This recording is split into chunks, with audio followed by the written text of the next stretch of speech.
C'est le jour du Seigneur, bonjour et bienvenue. En cette journée mondiale de prière pour les vocations, le jour du Seigneur vous invite à Lyon, en face de la basilique de Fourvière, dans ce tout nouveau séminaire réaménagé et conçu pour accueillir à la rentrée plus de 50 séminaristes issus de 16 diocèses. On parle souvent de crise des vocations, mais le jour du Seigneur a choisi de venir là où l'on parle avenir, où l'on prépare les prêtres de demain. Ce matin, nous abordons le parcours de séminaristes diocésains de l'appel à la vocation. À 10h30, vous pourrez suivre la retransmission de la messe depuis la chapelle du séminaire. Nous sommes en direct de Lyon jusqu'à midi. Je vous souhaite une très bonne matinée en notre compagnie. Tout de suite, la présentation du thème et de notre invité.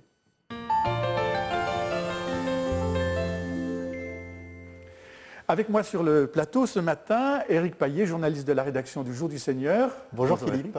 Pour accueillir notre invité, Monseigneur Jean-Pierre Battu, évêque auxiliaire de Lyon. Bonjour. Monseigneur, vous êtes prêtre depuis 26 ans, évêque depuis 2 ans.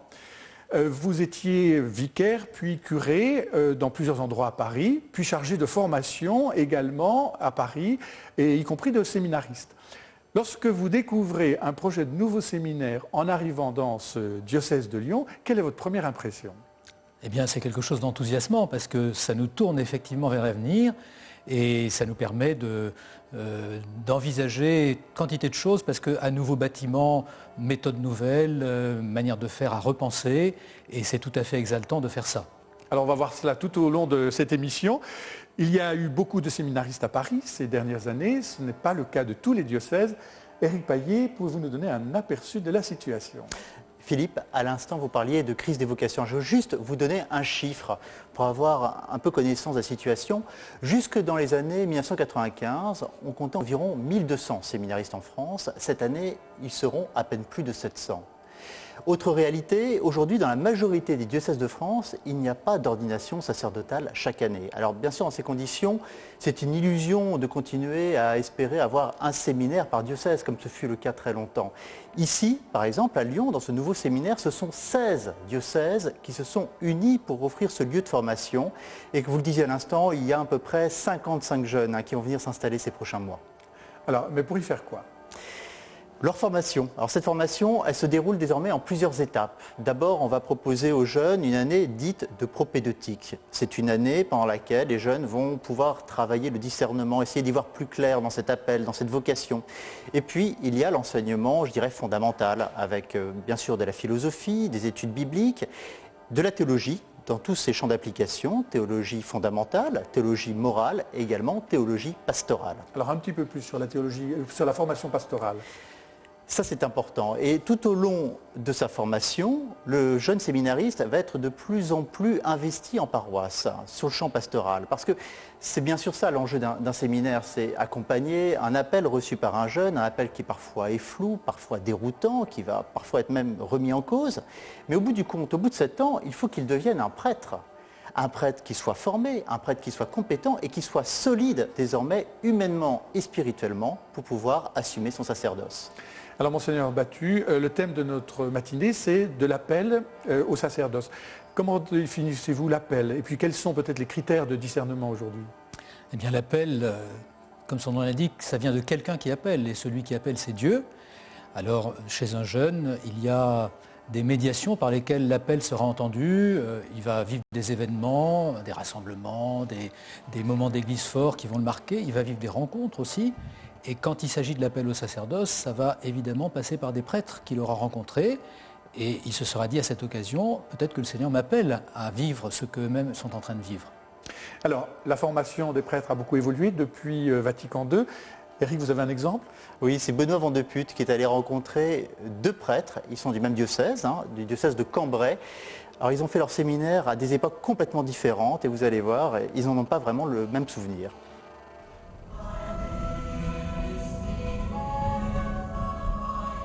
À 48 ans, Emmanuel Canard appartient à la génération Jean-Paul II. Il a aimé son audace, sa foi et ses encouragements à être un jeune chrétien sans complexe. Il est aujourd'hui jeune vicaire général et se souvient de ses années séminaires. Durant ma formation de séminariste, je crois qu'il m'aurait été précieux qu'on m'aide à expliquer la foi, le cœur de la foi, avec des mots très simples. de répondre au mystère du mal avec des mots très simples et qui ne soient pas des petites formules consolatrices, faciles. Ce que la foi peut changer dans une vie, dans une société. Voilà. J'ai pas dû écouter très bien tous les cours, mais l'un des grands souvenirs, c'est la vie fraternelle. J'ai vraiment vécu, aussi bien avec les pères du séminaire qu'avec les séminaristes, des grands moments de fraternité. J'ai pu grandir dans la foi, la découverte de la vie de l'Église que je ne connaissais pas très bien finalement. Et aussi toute une évolution personnelle d'une vocation qui était très, très intimiste, très personnelle, à une vocation plus ecclésiale sûrement. Salut. Tu vas bien? Ça va et toi? T'as bien travaillé? Ouais, super.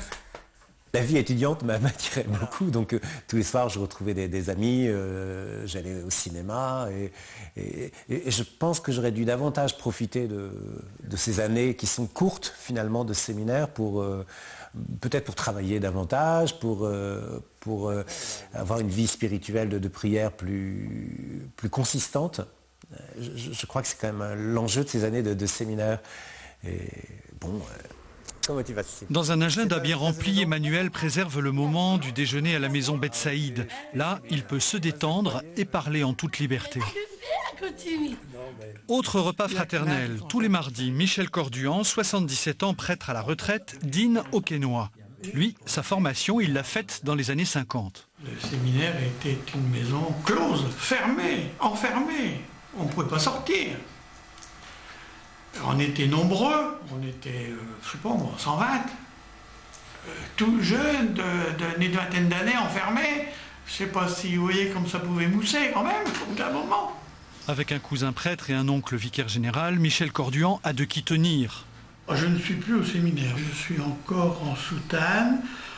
Les premières années, on est en soutane obligatoirement jusqu'en 62, quelque chose comme ça, au moment où on a pu commencer à enlever la soutane, puis après il faut la remettre. C'était un peu compliqué quand même, ça s'est pas fait d'un seul coup, d'un seul.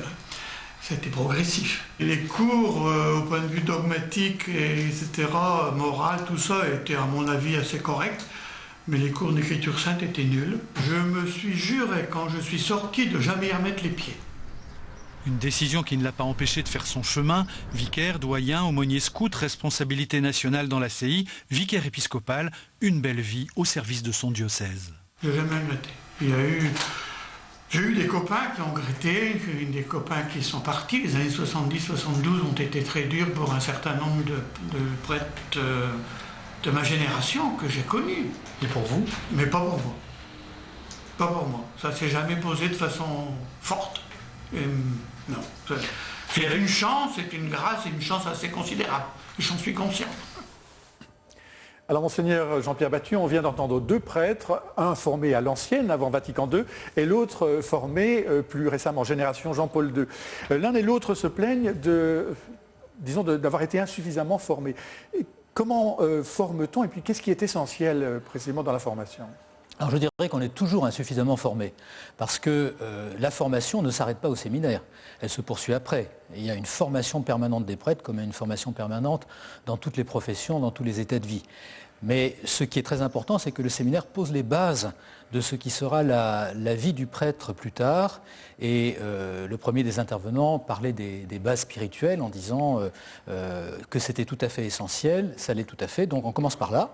Et c'est cette année propédeutique ou de fondation spirituelle qui est pratiquement maintenant universelle pour les futurs prêtres.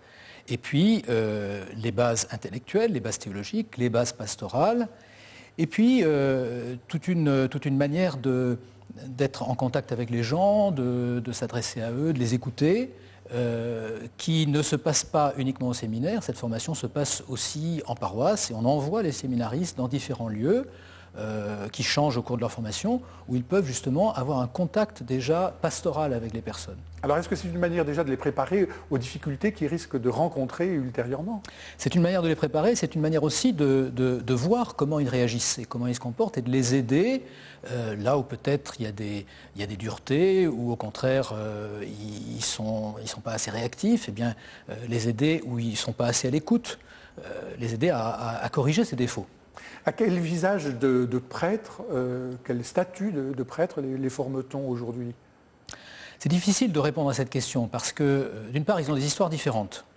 Ensuite, ils ont des dons, ils ont des charismes différents. Et à mon sens, et je dis ça surtout en tant qu'évêque, c'est très important lorsqu'on nomme un prêtre quelque part, lorsqu'on lui demande de faire quelque chose, de tenir compte de ce qu'il est et de ce qu'il est capable d'apporter. Et on n'est jamais totalement universel. On l'est de droit, mais on ne l'est pas toujours de fait. Et en effet, pour certaines approches, plus que pour d'autres. Et donc, on tient compte de leur histoire. Et aussi, on tient compte aussi des besoins qui sont très différents dans un diocèse. Il y a les mouvements, il y a les paroisses, le ministère classique, il y a des ministères qui sont davantage de plein vent, où il faut inventer des solutions nouvelles. Voilà. Et là, il y a tout un discernement à avoir par rapport aux personnes et à ce qu'elles peuvent donner de meilleur, et il faut les aider à donner le meilleur d'elles-mêmes. Alors justement, dans ce nouveau séminaire, vous avez choisi de leur faire vivre sur un nouveau mode, le mode de la fraternité. Alors, ce bâtiment, on le disait à l'instant, n'est même pas encore fini, mais nous avons eu la chance de pouvoir le visiter avec 2 séminaristes qui sont venus voir ce lieu dans lequel ils vont bientôt s'installer. Vanessa Rouet les accompagnait. Le pape appuie comme sa vie et il le couvre. Cours d'histoire dans l'actuel séminaire de Lyon. Hier designer, aujourd'hui en première année, à 30 ans, Rodolphe concrétise sa profonde intuition, être appelé à devenir prêtre. Le Seigneur m'a conduit ici, je pense il y a 10 ans en arrière, je ne me serais jamais imaginé ici. En y allant, en faisant ce pas de foi, peu à peu, j'ai trouvé pleinement ma place. Et le sentiment intérieur, après la joie quelque part, d'avoir été jusqu'à là un peu à 90% de ma vie, et puis là d'y être vraiment à 100%. Quoi. Si Rodolphe a encore 6 à 7 ans de discernement, Sébastien, lui, est dans sa 5e année. Il sera ordonné diacre en juin. Une étape cruciale dans son acte de foi qu'il accueille avec lucidité. On n'est jamais prêt à devenir prêtre parce que le don qui nous est fait au jour de l'ordination nous dépasse complètement, c'est évident. En même temps, je crois que les années de séminaire nous préparent à cela. Et vous vous sentez préparé? Et je me sens préparé. Comme Sébastien ou Rodolphe, la 60aine d'élèves vit ici ces derniers mois. À la rentrée prochaine, tous rejoindront le nouveau séminaire, à 2 pas de Notre-Dame de Fourvière. Donc on a trouvé les vestiges gallo-romains par ici et le mur du forum juste derrière. Un lieu entièrement pensé pour favoriser la formation humaine des futurs prêtres grâce à de nouvelles conceptions du vivre ensemble, des lieux de vie appelés fraternité. Donc à partir de cette porte, c'est une fraternité qui est composée à la fois de chambres de séminaristes, 5 à 8, une partie commune, et puis il y a un père qui vit avec vous. Un père, 5 à 8 séminaristes autour d'une partie commune, le premier apprentissage de la vie fraternelle. Voilà, donc là vous avez une chambre qui est finie. Je crois qu'un des enjeux quand même, c'est d'apprendre, à une époque où il y a de moins en moins de prêtres, d'apprendre à se connaître, et ça commence des lieux de formation, c'est pas une fois qu'on est formé qu'on apprend à connaître les autres alors qu'on est complètement immergé dans un ministère. Donc voici la partie commune de la fraternité, qui est équipé avec une cuisine. Vous pourrez préparer un repas, le petit déjeuner pour chaque matin. Moi, je pense que ça va vraiment permettre à chacun de trouver sa place. Dans un groupe de 50, c'est plus dur de trouver toujours sa place. Là, je pense que ça va créer une dynamique. Voilà. On aura notre place dans un petit groupe d'une dizaine de personnes et on trouvera notre place plus facilement ensuite dans l'ensemble de la communauté. Mais en même temps, il va falloir le vivre pour voir comment ça va se passer. Nous restons à Lyon, sur la colline Kypri, dans ce tout nouveau séminaire en cours de réaménagement, pour la messe de ce 4e dimanche de Pâques. C'est également la journée mondiale de prière pour les vocations.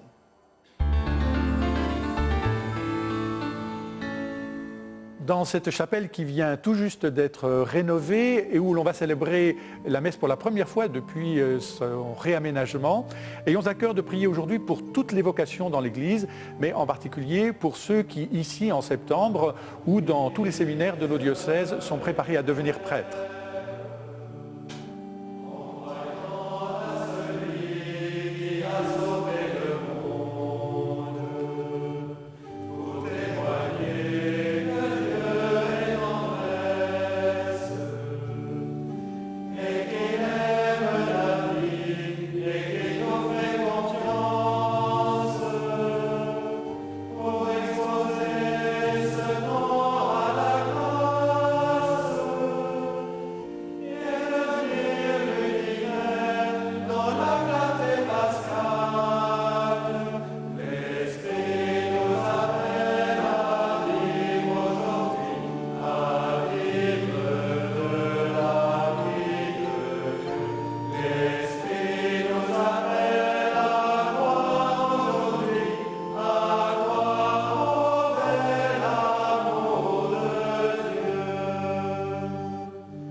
Sébastien Tulou, supérieur du séminaire provincial à Lyon, qui préside cette Eucharistie. L'Assemblée est constituée des séminaristes, des Sœurs de Jésus et Marie qui occupaient précédemment le bâtiment, de membres du personnel et d'amis du séminaire.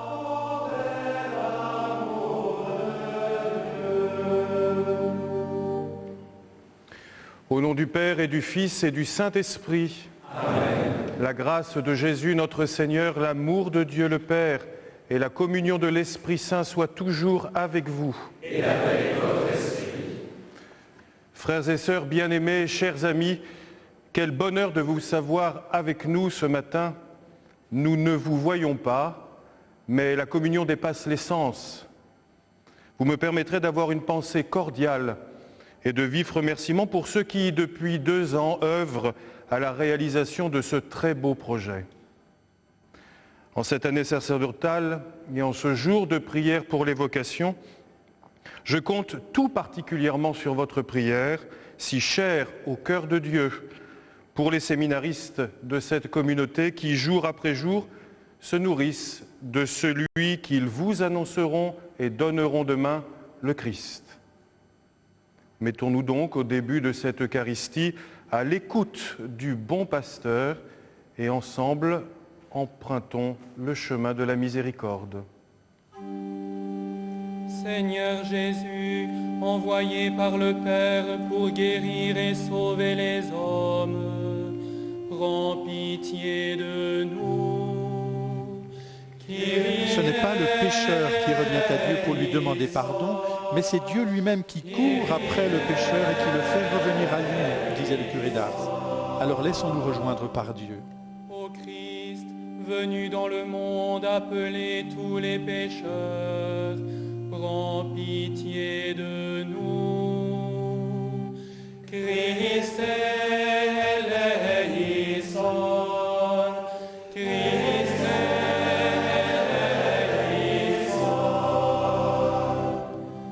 Seigneur Jésus, élevé dans la gloire du Père, où tu intercèdes pour nous, prends pitié de nous. Kyrie eleison, Kyrie eleison. Que Dieu Tout-Puissant nous fasse miséricorde, qu'il nous pardonne nos péchés et nous conduise à la vie éternelle. Amen. Gloire à Dieu au plus haut des cieux, et paix sur la terre aux hommes qui l'aiment.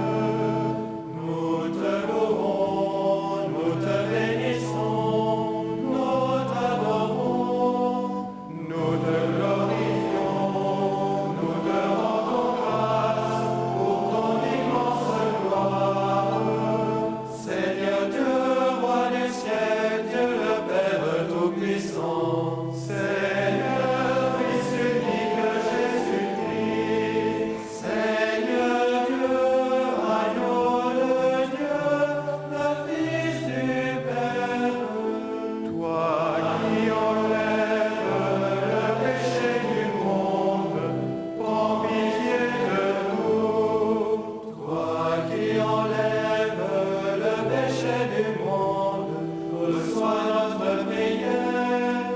Toi qui es assis à la droite du Père, prends pitié de nous. Car toi seul es saint, toi seul es Seigneur, toi seul est le Très-Haut Jésus-Christ, avec le Saint-Esprit, dans la gloire de Dieu le Père.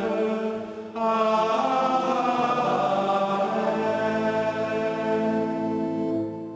Prions le Seigneur. Dieu éternel et tout-puissant, guide-nous jusqu'au bonheur du ciel. Que le troupeau parvienne malgré sa faiblesse, là où son pasteur est entré victorieux. Lui qui règne avec toi et le Saint-Esprit, maintenant et pour les siècles des siècles.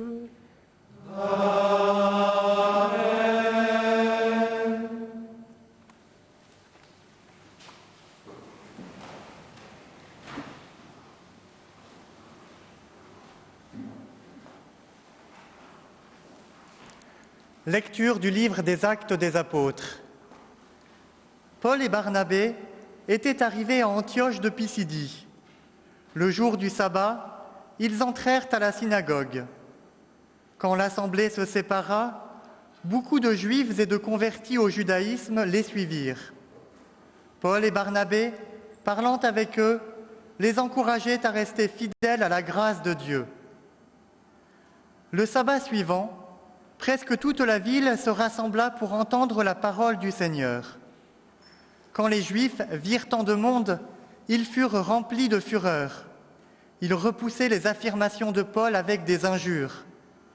Paul et Barnabé leur déclarèrent avec assurance : « C'est à vous d'abord qu'il fallait adresser la parole de Dieu. Puisque vous la rejetez et que vous-même ne vous jugez pas digne de la vie éternelle, eh bien, nous nous tournons vers les païens. C'est le commandement que le Seigneur nous a donné.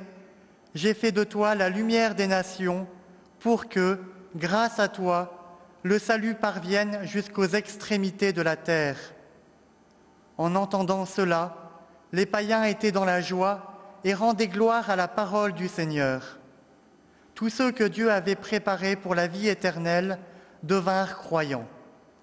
Ainsi, la parole du Seigneur se répandait dans toute la région. Mais les Juifs entraînèrent les dames influentes converties au judaïsme, ainsi que les notables de la ville. Ils provoquèrent des poursuites contre Paul et Barnabé. Ils les expulsèrent de leur territoire. Ceux-ci secouèrent contre eux la poussière de leurs pieds et se rendirent à Iconium, tandis que les disciples étaient pleins de joie dans l'Esprit Saint. Parole du Seigneur. Nous rendons grâce à Dieu.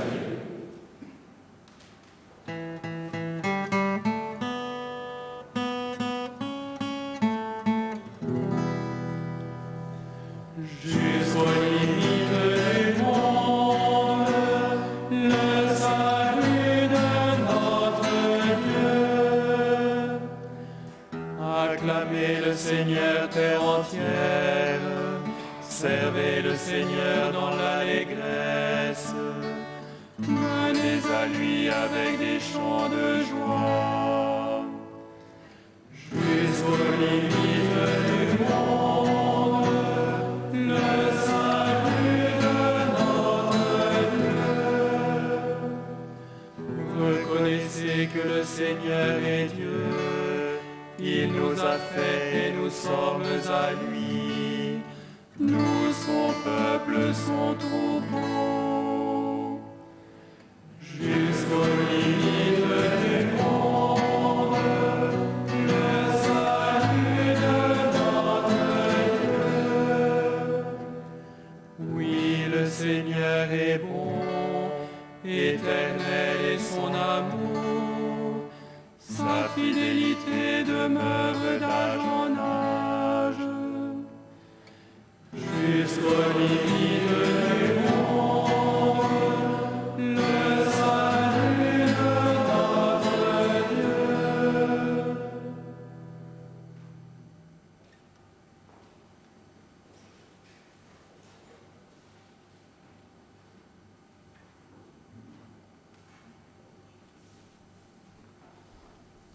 Lecture de l'Apocalypse de Saint Jean. Moi, Jean, j'ai vu une foule immense que nul ne pouvait dénombrer, une foule de toutes nations, races, peuples et langues. Ils se tenaient debout devant le trône et devant l'agneau, en vêtements blancs, avec les palmes à la main. L'un des anciens me dit: ils viennent de leur rendre épreuve, ils ont lavé leurs vêtements, ils les ont purifiés dans le sang de l'agneau. C'est pourquoi ils se tiennent devant le trône de Dieu et le servent jour et nuit dans son temple. Celui qui siège sur le trône habitera parmi eux. Ils n'auront plus faim, ils n'auront plus soif. La brûlure du soleil ne les accaparera plus, puisque l'agneau qui se tient au milieu du trône sera le pasteur pour les conduire vers les eaux de la source de vie. Et Dieu essuiera toutes larmes de leurs yeux. Parole du Seigneur.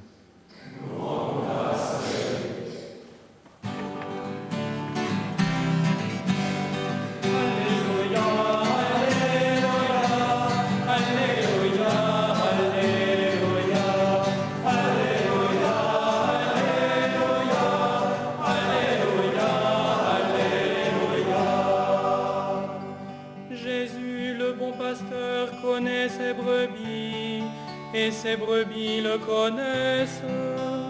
Pour elles, il a donné sa vie.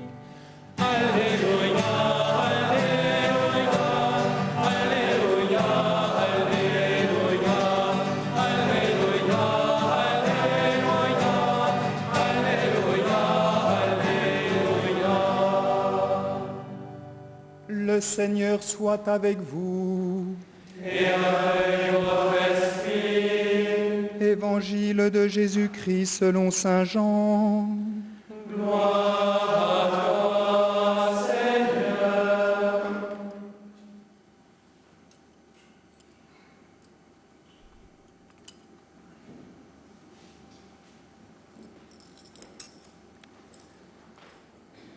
Jésus avait dit aux Juifs, « Je suis le bon pasteur, le vrai berger. » Il leur dit encore, « Mes brebis écoutent ma voix, moi je les connais et elles me suivent. Je leur donne la vie éternelle, jamais elles ne périront, personne ne les arrachera de ma main. Mon Père qui me les a donnés est plus grand que tout, et personne ne peut rien arracher de la main du Père. Le Père et moi, nous sommes un. » Acclamons la parole de Dieu. Louange à toi, Seigneur Jésus. C'est le père Étienne Guibert, adjoint du supérieur du séminaire, qui prononce l'homélie. Qui enverrai-je ? Qui enverrai-je ? C'est la question que Dieu adresse à chacun. Dès les origines, des patriarches, des prophètes se sont levés, mais ils n'ont pas été reçus. Qui enverrai-je ? C'est finalement la question qui a retenti au cœur même de Dieu. Et le Fils s'est levé. Il dit, « Tu ne voulais ni offrande ni sacrifice, alors j'ai dit, voici, je viens. » Qui enverrai-je ? C'est encore la question que vous, les séminaristes, avez entendue. Cet appel vous a tiré de 1000 lieux, de 1000 activités. Il a retenti avec des intonations infiniment variées comme vous l'êtes. Mais comment allez-vous y répondre ? Sans aucun doute, en vous rappelant toujours 3 paroles du ressuscité qui nous aident à répondre à l'appel du Père à la manière du Fils. La première, « Je suis avec vous tous les jours jusqu'à la fin des temps ». Ainsi, nous comprenons que le prêtre n'est pas là pour parler ou pour agir à la place de Jésus, comme si Jésus était absent.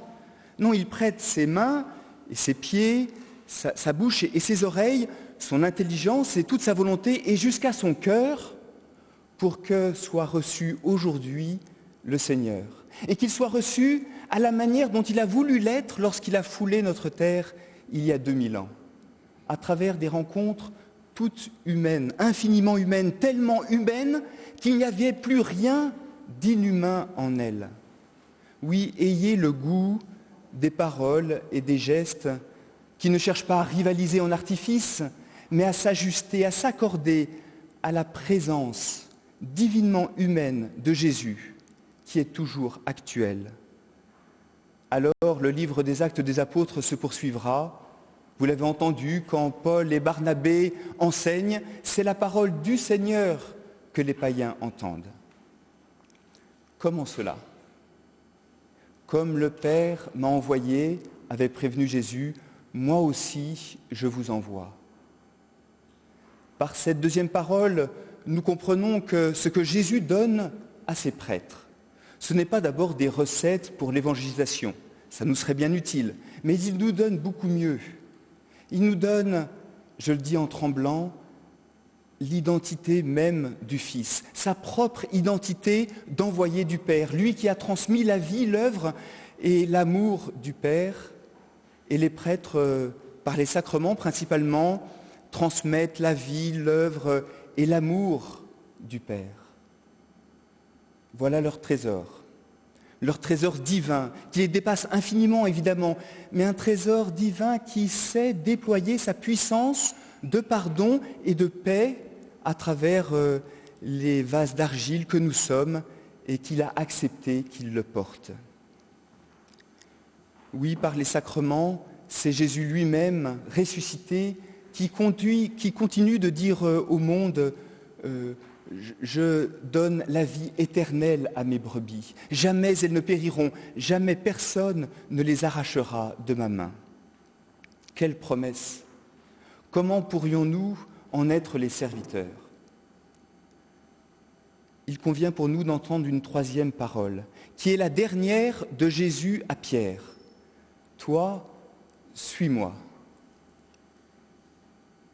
Parole capitale, essentielle pour la joie et la fidélité du disciple. Il est un disciple. Bien sûr, il conduit, il exhorte, il sanctifie, mais tout cela, il ne peut le faire en vérité et avec fécondité que s'il est lui-même conduit, exhorté, sanctifié par celui qui est le chemin, la vérité et la vie. Le bonheur du prêtre et sa fierté, c'est d'être un baptisé, un véritable fidèle du Seigneur.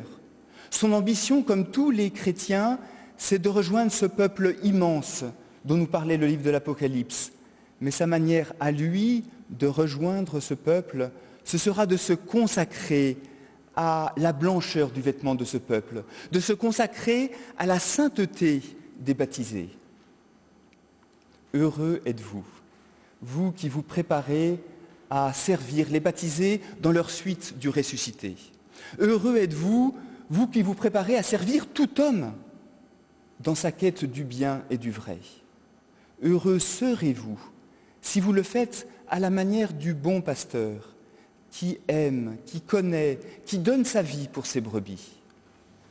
En cette Eucharistie, préparons-nous chacun à dire notre Amen à Jésus, le bon pasteur, le vrai berger, l'agneau de Dieu qui donne la paix au monde. Et le monde, c'est peu de le dire, a un besoin, une soif immense de cette paix. Ne l'en privons pas. Et que la dernière parole que nous entendrons dans cette Eucharistie porte beaucoup de fruits dans toutes nos rencontres de la semaine. Allez dans la paix du Christ. Amen. Alléluia.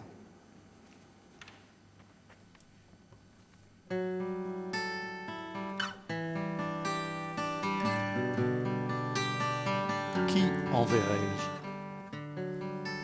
Le Fils s'est levé. Tu ne voulais ni holocauste ni sacrifice, alors j'ai dit, voici, je viens.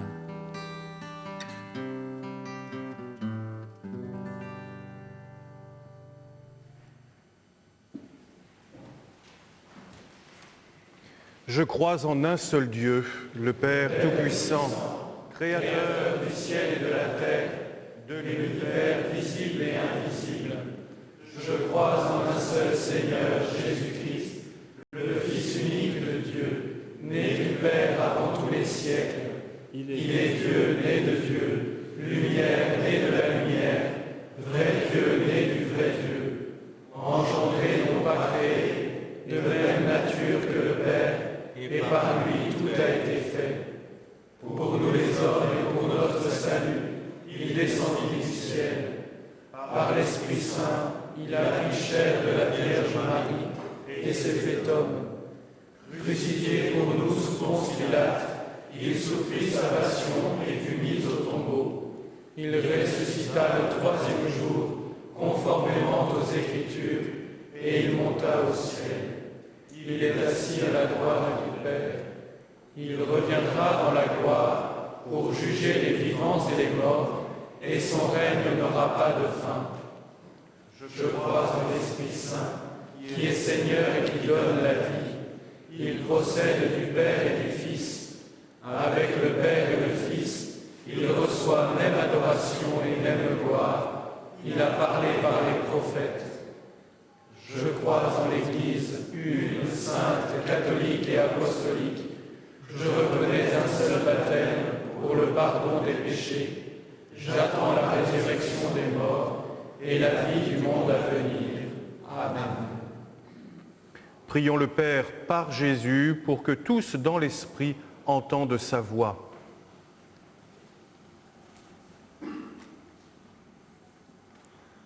Pour que la parole de Dieu grandisse dans le cœur de tous les baptisés et porte de bons fruits, prions.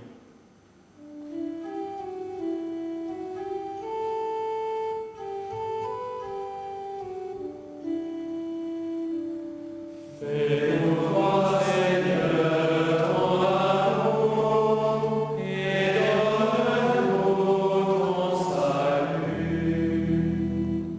Pour qu'au milieu des voix discordantes, l'Église témoigne toujours sa joie d'annoncer le Christ jusqu'aux extrémités de la terre, prions. Fais-nous voir, Seigneur, ton amour et donne-nous ton salut.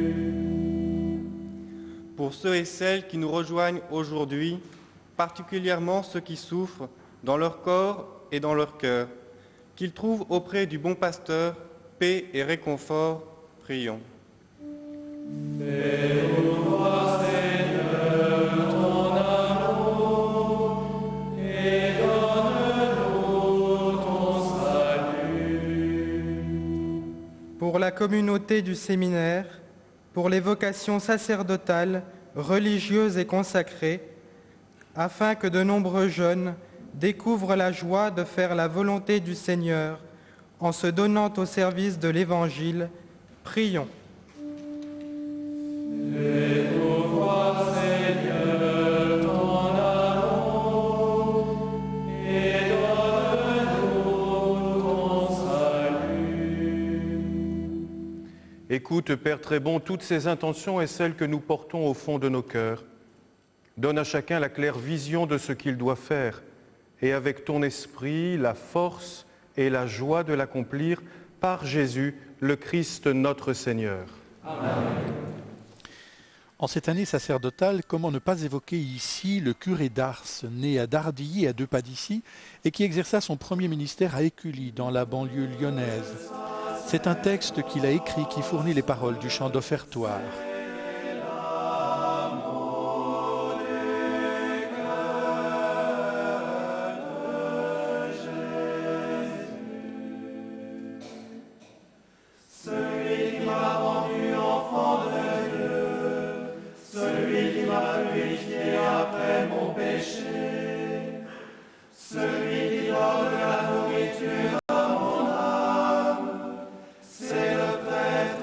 Toujours le Père.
La croix que nous découvrons sur le mur du fond de la chapelle, ainsi que les statues de Marie et de Jean au pied de la croix, sont l'œuvre du sculpteur Sébastien Touret.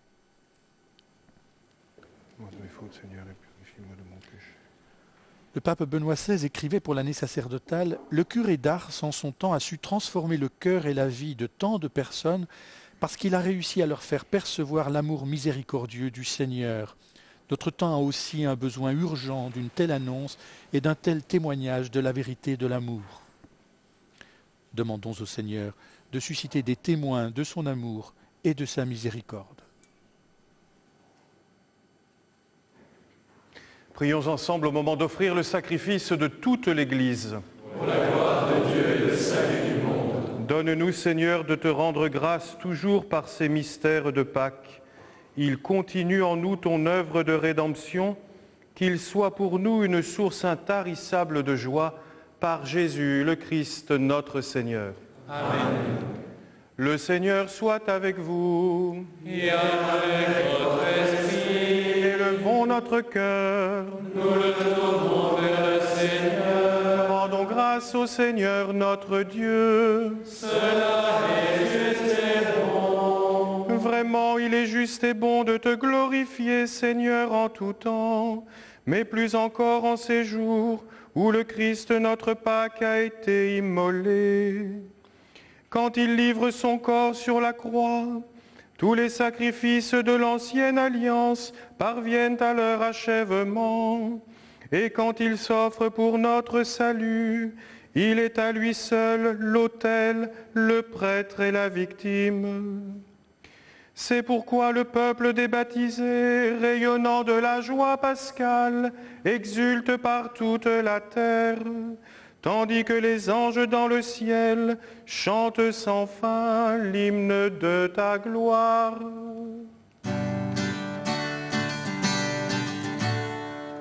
Sanctus, Sanctus, Sanctus, Dominus Deus Sabaoth.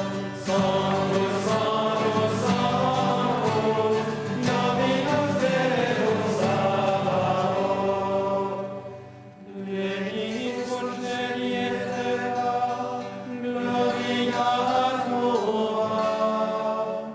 Hosanna in excelsis, Hosanna in excelsis. Benedictus qui venit in nomine Domini.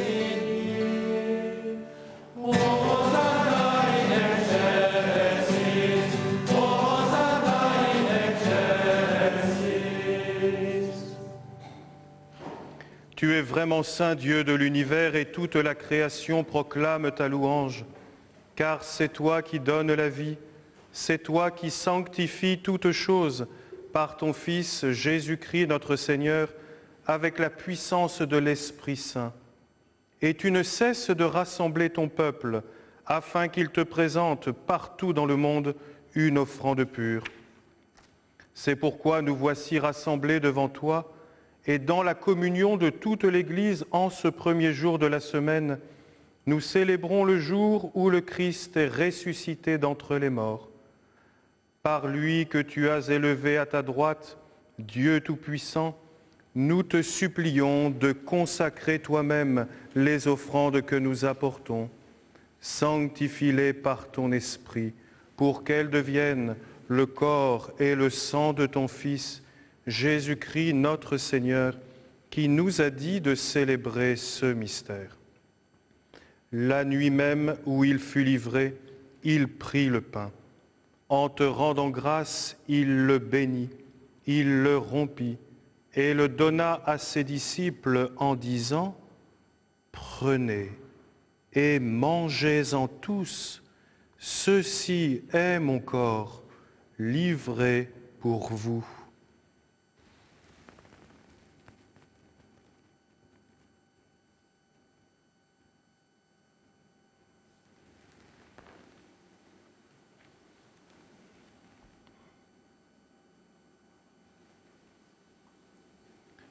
De même, à la fin du repas, il prit la coupe. En te rendant grâce, il la bénit et la donna à ses disciples en disant « Prenez et buvez-en tous, car ceci est la coupe de mon sang, le sang de l'alliance nouvelle et éternelle, qui sera versé pour vous et pour la multitude en rémission des péchés. Vous ferez cela en mémoire de moi.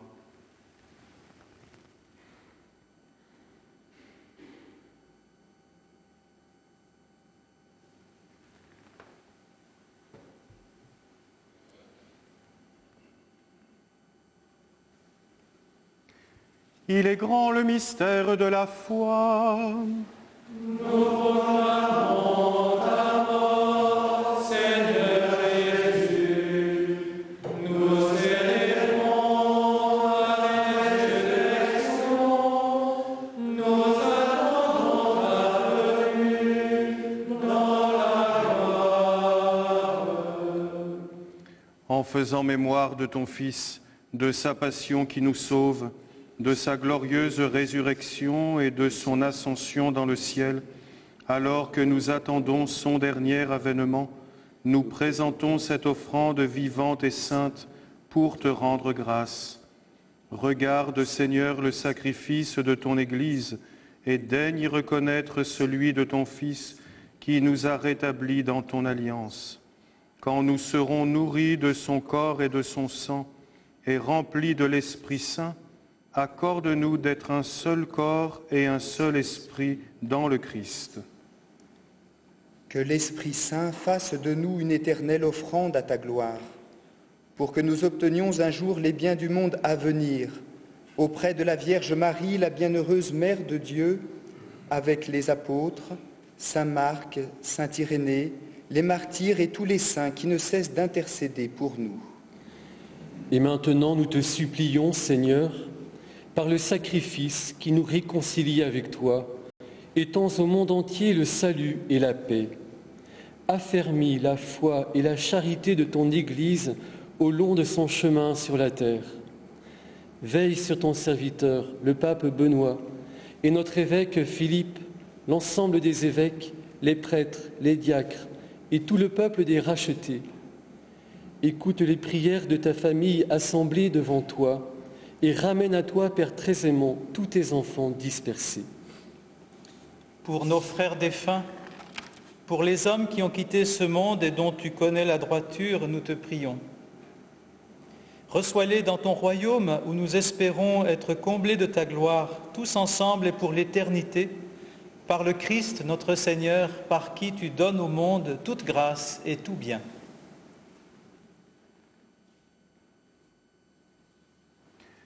Par lui, avec lui et en lui, à toi, Dieu le Père Tout-Puissant, dans l'unité du Saint-Esprit, tout honneur et toute gloire pour les siècles des siècles.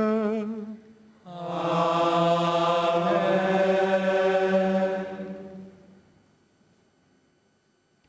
Unis dans le même esprit, redisons avec tous ceux qui nous sont chers et dans la confiance, la prière que nous avons reçue du Christ, le bon pasteur.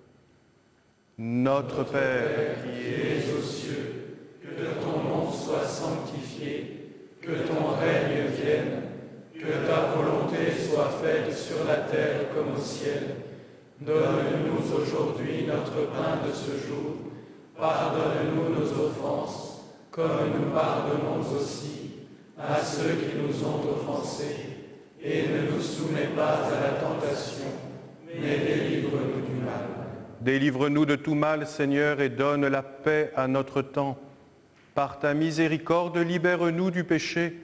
Rassure-nous devant les épreuves en cette vie, où nous espérons le bonheur que tu promets et l'avènement de Jésus-Christ, notre Sauveur. Car c'est à toi qu'appartiennent le règne, la puissance et la gloire, pour les siècles des siècles. Seigneur Jésus-Christ, tu as dit à tes apôtres, « Je vous laisse la paix, je vous donne ma paix. » Ne regarde pas nos péchés, mais la foi de ton Église.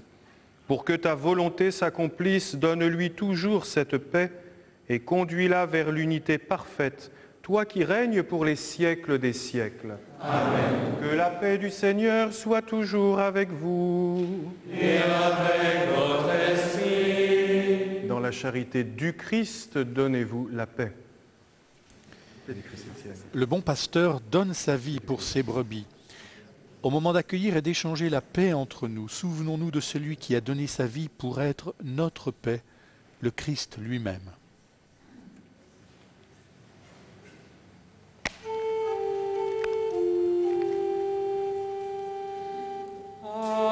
Agnus Dei, qui tollis peccata mundi, miserere nobis, miserere nobis.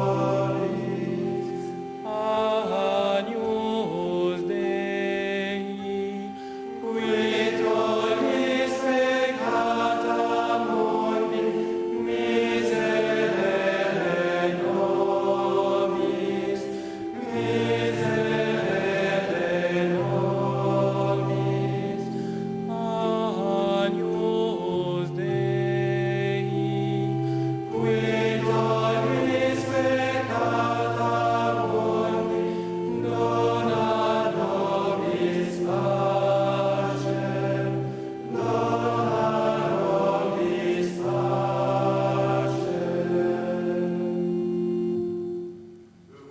Les invités au repas du Seigneur, voici l'agneau de Dieu qui enlève le péché du monde. Seigneur, je ne suis pas digne de te recevoir, mais seulement une parole et je serai guéri.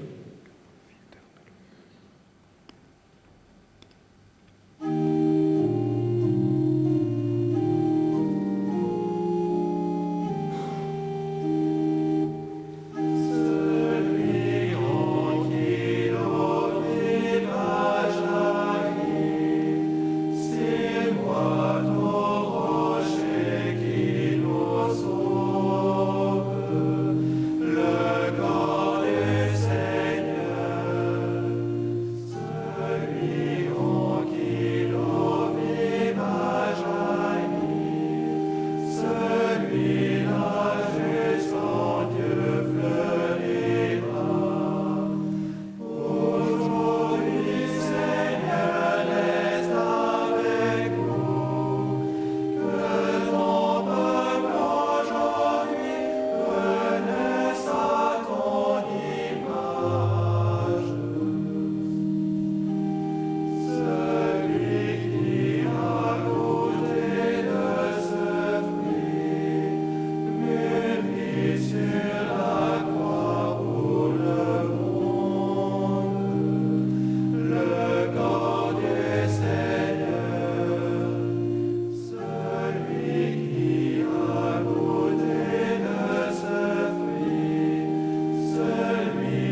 Ensemble, prions.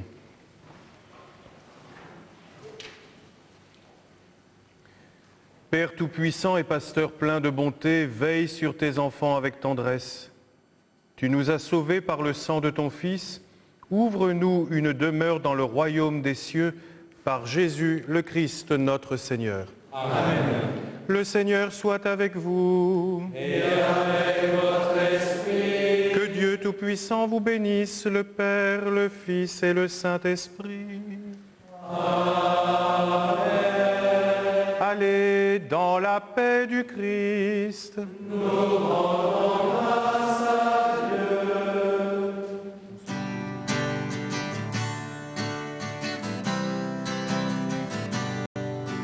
Jubilez et de joie, acclamez le roi saint, venez-le prier dans la paix, témoignez de son amour.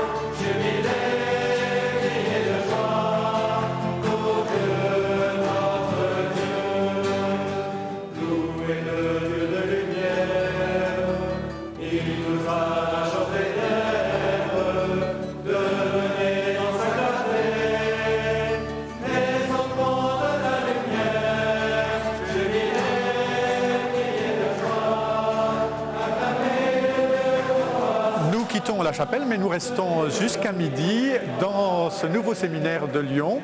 Vous pouvez bien sûr revoir cette messe, comme l'émission d'ailleurs, sur notre site internet ou sur lejourduseigneur.france2.fr.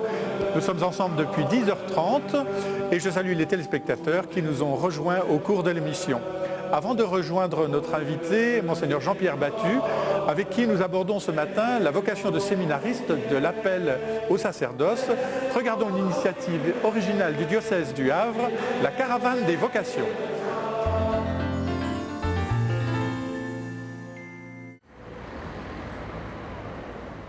Ce matin-là, la caravane des vocations faisait étape au Havre.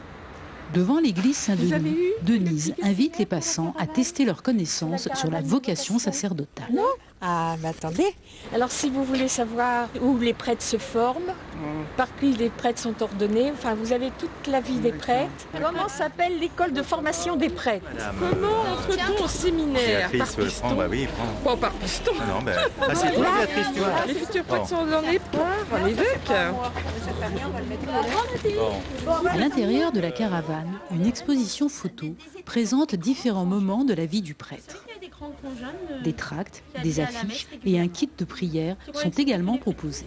Et les grands, en fin de compte. On dit c'est un peu la roulotte de Madame Irma, diseuse de bonne aventure. Ça, c'est vrai que ça a un caractère un peu saugrenu, la roulotte elle-même. Alors ça attire, et puis quand ils sont dedans, qu'ils voient ce qu'on leur propose, il y a une vraie découverte, c'est très intéressant. Donc si vous voulez cet aspect un petit peu étonnant, eh bien moi je trouve que c'est bon pour le service du Seigneur. Michel, prêtre à Miserey, à côté de Besançon, prépare son repas du midi. Un prêtre est aussi un homme, avec ses propres temps de loisirs. Une caravane comme ça, pour dire que les curés, ils n'ont pas forcément que 60 ou 70 ans. Moi, je trouve ça génial. Sur ce qu'on pense du curé, de sa vie, de ce qu'est la religion. Moi, je trouve que ça apporte énormément. La caravane, qu'est-ce que vous en pensez? Je te ferai remarquer que quand je suis arrivée la première fois que je vous ai dit votre église, là, on s'endort, ça a bougé après. Hein. C'est un peu vrai. Cette église qui bouge, le service diocésain des vocations du Havre en a l'idée dès 2009. Pour l'équipe du père Philippe Hérondel, il était temps de casser les idées reçues sur la vie des prêtres. On n'est pas des pieux-arts, contrairement à ce qu'on nous dit. Et puis, qu'on est dans le monde d'aujourd'hui, on vit dans le monde d'aujourd'hui, on est avec les gens, on fait corps avec eux. Et qu'on n'est pas uniquement là au moment où il y a un enterrement, un baptême et un mariage. Parce qu'on nous enferme dans nos églises, alors qu'aujourd'hui, les prêtres sont loin d'être enfermés dans leurs églises. Ils sont au contact des gens, de tout milieu et de toute confession. Présente sur les marchés, les places publiques, la caravane s'invite aussi dans les établissements scolaires. Une journée pour rencontrer les jeunes et s'interroger sur la mission des prêtres, mais aussi sur le célibat, l'obéissance et l'engagement. Oui, bien sûr, on nous interroge sur le célibat des prêtres. Et je trouve que c'est plutôt sain qu'ils se posent des questions. Ils ne se la poseraient pas, ça m'inquiéterait plutôt. Mais l'essentiel, c'est de se dire à qui on s'engage. Et moi j'aime bien dire que c'est aussi difficile d'être fidèle au célibat pendant toute une vie que d'être fidèle à son épouse ou son époux pendant toute une vie. C'est les mêmes exigences. L'essentiel c'est de se rappeler à qui on a dit oui. Les échanges permettent aussi de faire réfléchir les parents dans les réunions paroissiales à la question de la vocation de leurs enfants. Comment réagir si son enfant désire devenir prêtre? Au début, ça serait la surprise quand même. Surprise? Ouais, ça serait « Oh pourquoi ?» Et après, on développe, on explique, et puis c'est son enfant, c'est sa chair, donc on va respecter quand même son choix. Pendant 8 mois, la caravane des vocations aura sillonné les routes et visité les 21 paroisses du diocèse du Havre. Alors, Monseigneur Battu, on continue avec vous cette émission, mais Eric, on vient de voir une initiative originale. L'Église ne manque pas d'imagination, pour rappeler. Non, et d'ailleurs, dans ce reportage, vous avez vu, on voit un moment un extrait de ce qui s'appelait la Prêtre Académie. C'était un espèce de feuilleton, de télé-réalité pour présenter la vie des prêtres de façon originale. Alors, dans le même élan, cette semaine, le Service national des vocations a lancé une véritable campagne de pub pour les vocations. Vous savez, aujourd'hui, Philippe, on essaye de nous présenter tous les métiers du monde comme étant de véritables vocations. Et bien là, c'est l'inverse. Il s'agit de présenter la vocation de prêtre comme un métier enrichissant, un métier varié, un métier exigeant. Et puis la véritable nouveauté tout de même de cette campagne, c'est cette carte que l'on voit maintenant, qui va distribuer aux plus jeunes. Là, l'Église ose vraiment le ton décalé. Elle va être proposée aux plus jeunes dans les restaurants, dans les cafés, dans les magasins de musique. Regardez sur la veste, on voit ce petit pins « Jesus is my boss ». On est vraiment dans le décalé. L'idée, c'est de toucher les plus jeunes au moment même où ils se posent des questions sur leur avenir. Alors, Monseigneur Jean-Pierre Battu, quelle est selon vous la meilleure manière d'appeler? La meilleure manière d'appeler, c'est de vivre l'appel qu'on a soi-même reçu. Il me semble que toutes les personnes qui vivent vraiment l'appel qu'elles ont reçu, que ce soit l'appel au mariage, que ce soit l'appel au sacerdoce, que ce soit l'appel à la vie religieuse, toute forme d'appel authentiquement vécu est appelante. Et Dieu ne parle pas par SMS, il ne parle pas de façon extraordinaire, il parle à travers des expériences que vont faire des jeunes qui s'interrogent, et c'est légitime, et c'est même nécessaire, sur le sens de leur vie et sur ce qu'ils vont en faire. Alors, est-ce que l'Église, aujourd'hui, lance les bons filets aux bons endroits? Alors ça, elle fait ce qu'elle peut. Elle fait ce qu'elle peut et je crois qu'elle le fait de toutes ses forces. Je crois qu'elle essaie, et ça me paraît une très bonne chose, de partir en guerre contre des idées reçues sur les prêtres, des idées toutes faites. Et on a entendu dans les témoignages qui ont été donnés à quel point c'était important, et pour les prêtres et pour les gens. Mais après, on peut toujours contester telle ou telle manière de faire, telle ou telle manière de présenter le prêtre. On n'est jamais complet et on essaie en tout cas de s'adapter aux besoins et aux manières de communiquer d'une époque. Alors, les réseaux sociaux sur Internet jouent un grand rôle maintenant dans la vie des jeunes. Est-ce que ça peut être un moyen d'appeler ou à manier avec prudence? Oui, ça peut être un moyen d'appeler parce que sur ces réseaux, on voit que les jeunes sont sensibles aux questions spirituelles et qu'ils ne se servent pas de ces réseaux uniquement pour des choses superficielles, mais aussi pour se poser des vraies questions sur leur vie. Donc il faut aussi utiliser ces moyens-là.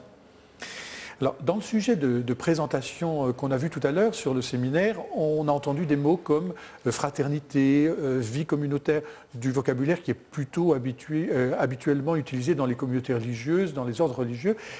Quelle est sa signification ici dans la formation des prêtres de demain? Oui, mais vous savez, relisons les Actes des Apôtres, on voit que l'Église, c'est une fraternité, c'est une communauté. C'est comme ça que l'Église nous est présentée dès le début.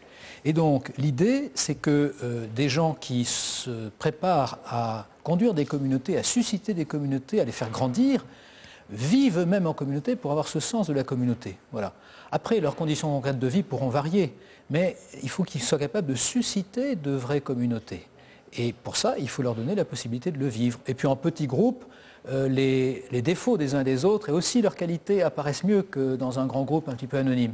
Et cette maison, justement, ce n'est pas une caserne comme l'étaient parfois les séminaires au XIXe siècle, c'est vraiment une maison. Et dans cette maison, il y a des petites entités de 10 personnes, il y aura des petites entités de 10-12 personnes qui permettront une vie fraternelle plus exigeante. Alors, c'est vrai qu'aujourd'hui, le prêtre est plus souvent seul qu'il ne l'a été autrefois, alors qu'il y avait curé et vicaire, et donc j'imagine que c'est pour aussi préparer les prêtres isolés à pouvoir rester ensemble. C'est maintenant le temps du comprendre de notre émission, en commençant par la revue de presse. Eric, dans l'actualité cette semaine, on revient sur le voyage du pape à Malte. Oui, ce voyage à Malte a été aussi l'occasion pour le Saint-Père d'exprimer la compassion de l'Église envers les victimes d'actes de pédophilie. Il en a rencontré certains, et puis il y a eu cette image, les larmes du pape. Et tout d'un coup, tout ce que le pape avait dit ces dernières semaines, qui n'a pas changé, tout d'un coup semble avoir été compris. Alors l'hebdomadaire La Vie l'explique ainsi cette semaine. En effet, les choses avaient été dites, mais force est de constater qu'elles n'avaient pas été entendues, comme s'il fallait encore qu'elles soient vécues pour paraître crédibles, et que ce pape intellectuel, moins sensible aux actes symboliques et plus réservé que son prédécesseur, joigne le geste aux mots qu'il avait rédigés et pesés. Alors, ces affaires qui empoisonnent en ce moment la vie de l'Église sont encore bien présentes dans la presse cette semaine. Oui, et Pellegrin propose de donner la parole à 10 prêtres pour qu'ils expriment, eux, la façon dont ils vivent cette crise. Je suis brisé par la honte et la tristesse de savoir que des confrères qui avaient la confiance de communautés entières ont pu abuser d'enfants pendant des années. C'est ce que confie le père Patrice Gourrier, les prêtres et psychologues à Poitiers. Et puis d'autres s'interrogent sur ce qui leur paraît être un lynchage médiatique. Ces affaires sortent en plein cœur de l'année sacerdotale, renchérit le père Jean-Sébastien Tullou, le supérieur du séminaire de Lyon que nous avons vu ce matin dans la célébration. Il conclut ainsi, mais comment dans ces conditions témoigner de la joie d'être prêtre ? Alors on vient également d'apprendre la démission de l'évêque de Bruges qui confesse avoir commis des faits. J'imagine pour vous, monseigneur Jean-Pierre Battu, que ces affaires sont très pénibles.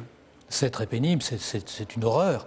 C'est une horreur, mais l'horreur que j'éprouve, je l'éprouve d'abord pour la victime elle-même de ce confrère et pour les traces que laissera cette horreur dans sa vie.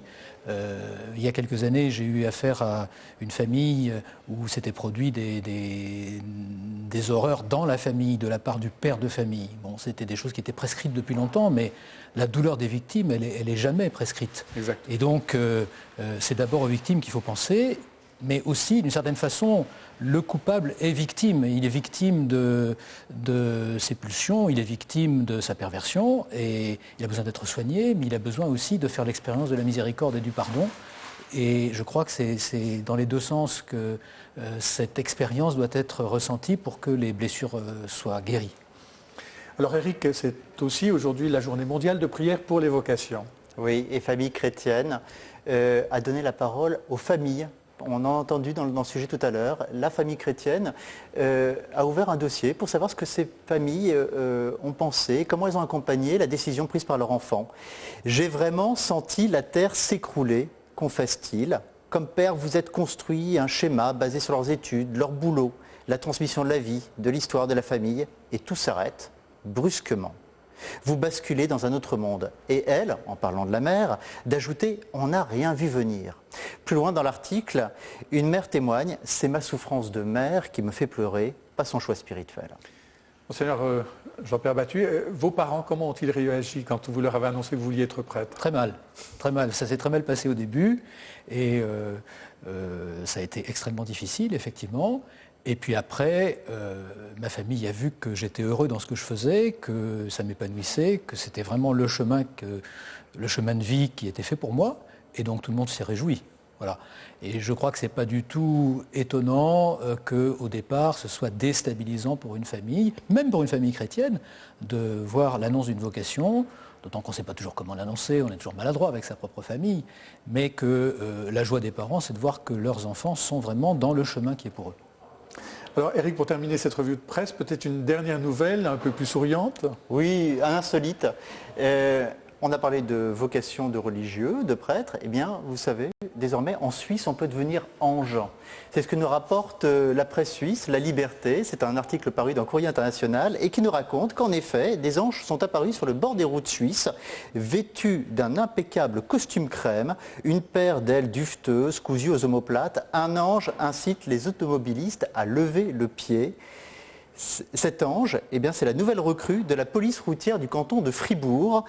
Voilà, alors ange ou démon, en tout cas, l'article signale que parfois il est accompagné d'un radar mobile de la police. Donc méfiez-vous quand même. Merci Eric. Et voici maintenant le livre de la semaine que nous présente Michel Cole. Un livre de Philippe MacLeod qui s'intitule « D'eau et de lumière, de quoi nous rafraîchir ».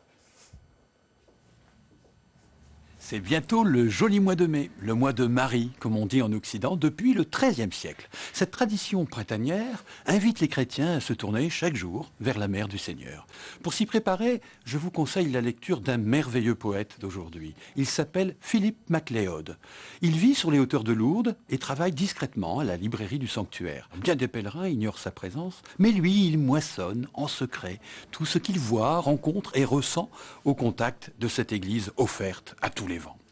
On ne se lasse pas de lire des pages de son dernier livre. Par exemple, le chapitre intitulé « Le miracle de chaque visage ». Savons-nous vraiment nous émerveiller les uns des autres ? Demande Philippe MacLeod. Son livre, rempli de poésie, donne une vision rafraîchissante de Lourdes et en plus, il se lit comme une prière lumineuse. D'eau et de lumière par Philippe MacLeod chez Ad-Solem. Alors le prêtre est aussi ministre des Sacrements. Dans notre rubrique « Si j'ai bien compris », Maxime Daboville demande aujourd'hui au Père Choltus pourquoi se confesser à un prêtre.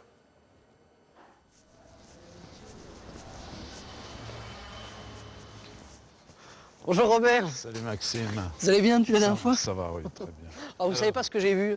J'ai lu un article dans le journal, un truc absolument incroyable, et ma question est venue de là en fait. C'est une dame qui propose des confessions par téléphone. Et je me suis dit, mais au fond, quel est le sens aujourd'hui de la confession? On s'aperçoit que les gens se confessent partout, tout le temps, sur Internet, les blogs Facebook, c'est incroyable. Moi j'ai des amis, ils racontent vraiment leur vie. Bon, il y a le développement de la psychanalyse, la psychothérapie, tout le monde a son psy. Est-ce que la confession a encore un sens aujourd'hui? Autrefois, on se confessait dans les églises, dans des confessionnaux, comme on disait. Aujourd'hui, tout le monde se confesse, mais je ne sais pas, dans ce que j'appellerais, moi, le grand... on s'assoit, ouais. Dans le grand confessionnal, aussi, dans le grand confessionnal médiatique, les blogs, la télé-réalité. D'ailleurs, il y a une émission... je ne sais plus oui, attends, les gens... Ce que je pense, c'est en réalité, les gens aujourd'hui, au fond, ils n'avouent rien, quoi. Ils s'avouent eux-mêmes, ils se confessent eux-mêmes, ils se racontent. Il y a une espèce de narcissisme. Je comprends bien ce que vous voulez me dire hein, sur cette confession qui est vraiment l'aveu de ses fautes en toute humilité, mais... le rôle du prêtre là-dedans, je veux dire, est-ce que vraiment il y a besoin du prêtre C'est une question qui fait difficulté aujourd'hui, précisément parce qu'on ne perçoit plus forcément le rôle spécifique du prêtre. Il est là, non pas comme un psychanalyste, un coach ou je ne sais quoi. Il agit là et il parle au nom du Christ, qui pardonne, qui relève, qui guérit, qui sauve, qui remet en mouvement. C'est dans ce rôle-là que se situe le prêtre, oui, un rôle sacramentel. Il n'est pas là comme un juge. Ça fait penser au psy aussi, enfin, c'est ça la difficulté pour les gens. La différence, c'est que dans la psychanalyse s'opère un travail sur soi-même, du sujet. Oui. Mais dans l'acte sacramentel, c'est un événement qui se passe.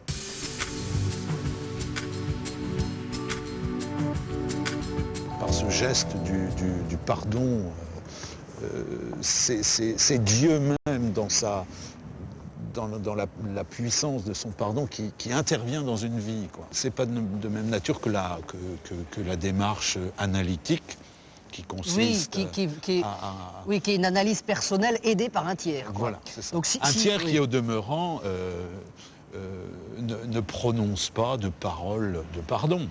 Bon, si j'ai bien compris, Robert, se confesser devant un prêtre, c'est avouer vraiment ses fautes, mais en toute humilité, et non pas se donner une image de soi comme on peut le faire sur Internet, par exemple.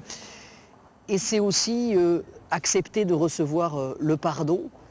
C'est même ça qui est premier. Et en ça, c'est un véritable événement, parce qu'on reçoit le pardon de Dieu à ce moment-là. Quand on est chrétien, on croit en ça, en tout cas. Et le prêtre est là pour faire le lien, en quelque sorte. Voilà, on peut le dire comme ça. Bah, écoutez, merci beaucoup Robert. Merci à toi. Alors Monseigneur Battu, on vient de l'entendre, le prêtre n'est pas un psychanalyste et pourtant il lui faut quand même un peu de psychologie pour confesser. Tout à fait. Il lui faut de la psychologie pour confesser, il lui faut de la psychologie dans toutes ses relations humaines d'ailleurs, parce qu'il doit avoir du tact, il doit savoir à qui il a affaire, comment parler à telle personne plutôt qu'à telle autre. Et c'est ce qu'on appelait autrefois dans les séminaires le jugement. On disait que ça c'était vraiment un critère central pour savoir si quelqu'un pouvait être prêtre ou non, s'il avait du jugement. On dirait aujourd'hui peut-être de la psychologie, peut-être du tact envers les personnes, mais c'est toujours aussi important et c'est plus important que jamais. Alors dans la formation des prêtres, on prend en compte cette dimension de quelle manière? On la prend en compte à travers des enseignements, mais on sait bien que les enseignements, ça reste théorique. Et on la prend en compte aussi, et peut-être surtout, à travers la façon dont le jeune se comporte avec ceux qui sont avec lui au séminaire, et à travers la façon dont il se comporte avec les gens vers qui on l'envoie. Alors, on attend une certaine qualité d'écoute du prêtre. Beaucoup de gens se plaignent aujourd'hui de ne pas pouvoir trouver du temps avec leur prêtre, qui est peu disponible. Comment est-ce qu'on peut remédier à cela? Alors ça, c'est, à mon avis, la question de l'unité de vie. C'est-à-dire, il faut essayer de voir ce qui est central dans ma vie, et je vais organiser les différents éléments de ma vie autour de ça. Ma vie, elle peut être comme une pièce encombrée de meubles, et j'arrive plus à vivre dans la pièce tellement il y a de choses, il y a trop de choses. Donc il faut que je réorganise la pièce. C'est pas tant une question de quantité de choses à faire, parce qu'on a tous énormément de choses à faire, que de voir qu'on a affaire à un homme dont la vie est bien centrée. Et bien entendu, elle doit être centrée spirituellement, mais elle doit aussi avoir une assise humaine consistante.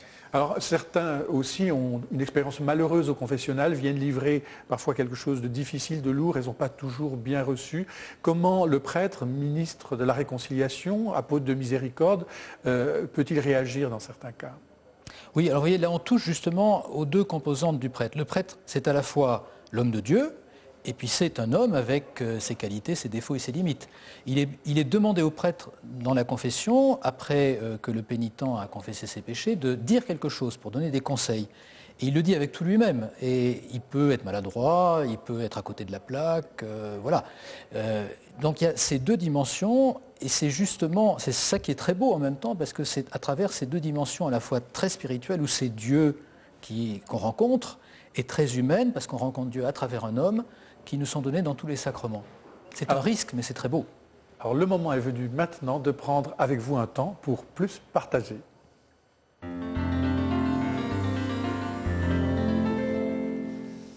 Monseigneur Jean-Pierre Battu, je rappelle que vous êtes prêtre depuis 26 ans, évêque auxiliaire de Lyon depuis 2 ans. Vous avez été vicaire, prêtre, chargé de formation à Paris. Et comment la vocation est-elle venue pour vous ?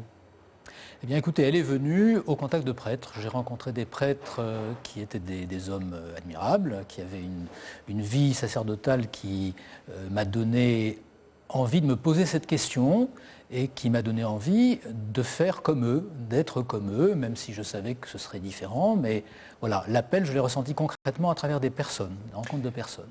Qu'est-ce qui vous touchait le plus chez eux? Leur manière de célébrer, leur manière d'être avec les jeunes, leur ministère auprès des malades, par exemple? Bien, je dirais que c'était qu'ils étaient à la fois très spirituels et très incarnés. C'est-à-dire que c'était vraiment des personnes dont on sentait l'humanité avec toutes ses richesses. Je me souviens d'un prêtre qui m'a beaucoup marqué, qui avait été un grand résistant, qui s'était retrouvé en camp de concentration, déporté par les nazis. Donc il y avait toute une expérience humaine et en même temps une profondeur spirituelle. Et les deux marchaient de concert. Et ça m'a beaucoup touché. Alors, vous avez été vous-même séminariste, vous avez accompagné des séminaristes. Vous voyez aujourd'hui à Lyon les séminaristes qui se préparent à entrer dans ce nouveau bâtiment.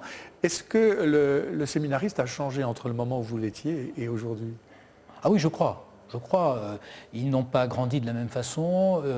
Il y a beaucoup moins de littéraires parmi eux qu'autrefois. Ils ont une culture scientifique, ils ont fait parfois une école de commerce, une autre manière d'approcher la réalité. Ils ont une façon de se débrouiller avec Internet qui est infiniment plus meilleure que la mienne, ce qui n'est pas très difficile.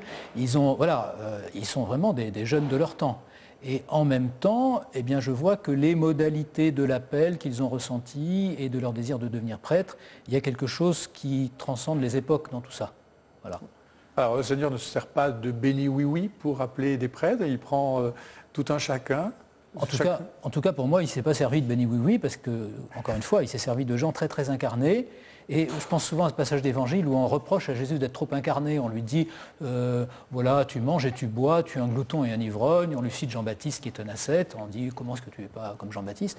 Voilà, justement, Jésus qui est le prêtre par excellence, il a participé aux événements de la vie des hommes, il y a pris sa part, et c'est là justement qu'il a annoncé la parole de Dieu. Alors, chacun a un peu son image du prêtre. Quel est pour vous l'idéal ou la figure idéale du prêtre? J'aime pas beaucoup les idéaux parce que les idéaux, par définition, ça n'existe jamais.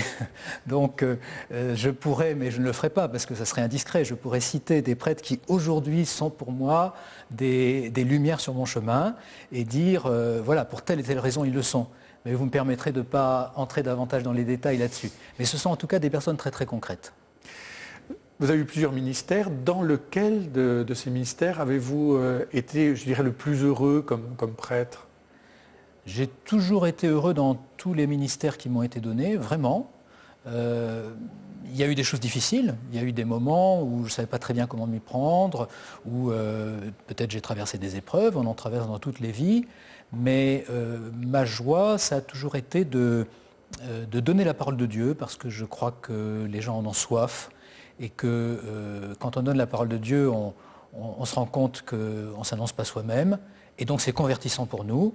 Ma joie, ça a été finalement cette espèce de choc en retour de ce que je donnais sur moi-même, et où je me suis aperçu bien des fois que les paroles que je prononçais me dépassaient, et je me disais, mais mon petit ami, tu devrais te les appliquer d'abord à toi-même avant de les dire aux autres, mais ça ne t'empêche pas de les dire aux autres, parce qu'en les disant, tu prends conscience à quel point elles sont importantes pour toi-même.